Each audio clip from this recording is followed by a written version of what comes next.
హరే కృష్ణ అండి. అందరికీ నమస్కారం. గత వీడియోలో మనం రాముడు గంగా నది చరిత్ర చెప్పమని విశ్వామిత్రుడిని అడిగారని తెలుసుకున్నాం కదండి. ఇప్పుడు అక్కడి నుండి తెలుసుకుందాం. విశ్వామిత్రుడు ఇలా చెప్పారు.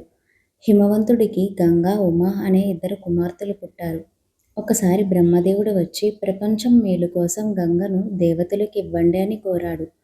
దానికి హిమవంతుడు ఒప్పుకున్నాడు.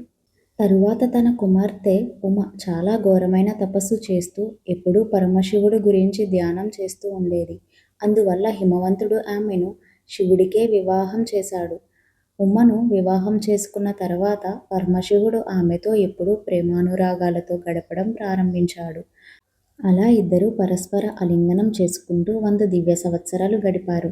అయినప్పటికీ వారి కలయిక వల్ల వారికి సంతానం మాత్రం కలుగలేదు. ఆ సమయంలో దేవతలందరూ పరమశివుడి దగ్గరికి వచ్చి ఇలా అన్నారు. ఓ మహాదేవ, మీరు ఈ శృంగార కార్యకలాపాలను ఆపాలని మేము ప్రార్థిస్తున్నాము. ఎందుకంటే మీకు పుట్టే బిడ్డ ఈ ప్రపంచం భరించలేనంత శక్తివంతుడవుతాడేమో అని మాకు భయం. కాబట్టి మీరు మనసును నియంత్రించుకుని తపస్సు, ధ్యానం చేయాలని మేము వినయంగా కోరుతున్నాము అని అన్నారు. తరువాత ఏం జరిగింది అన్నది వచ్చే వీడియోలో తెలుసుకుందాం. హరే కృష్ణ.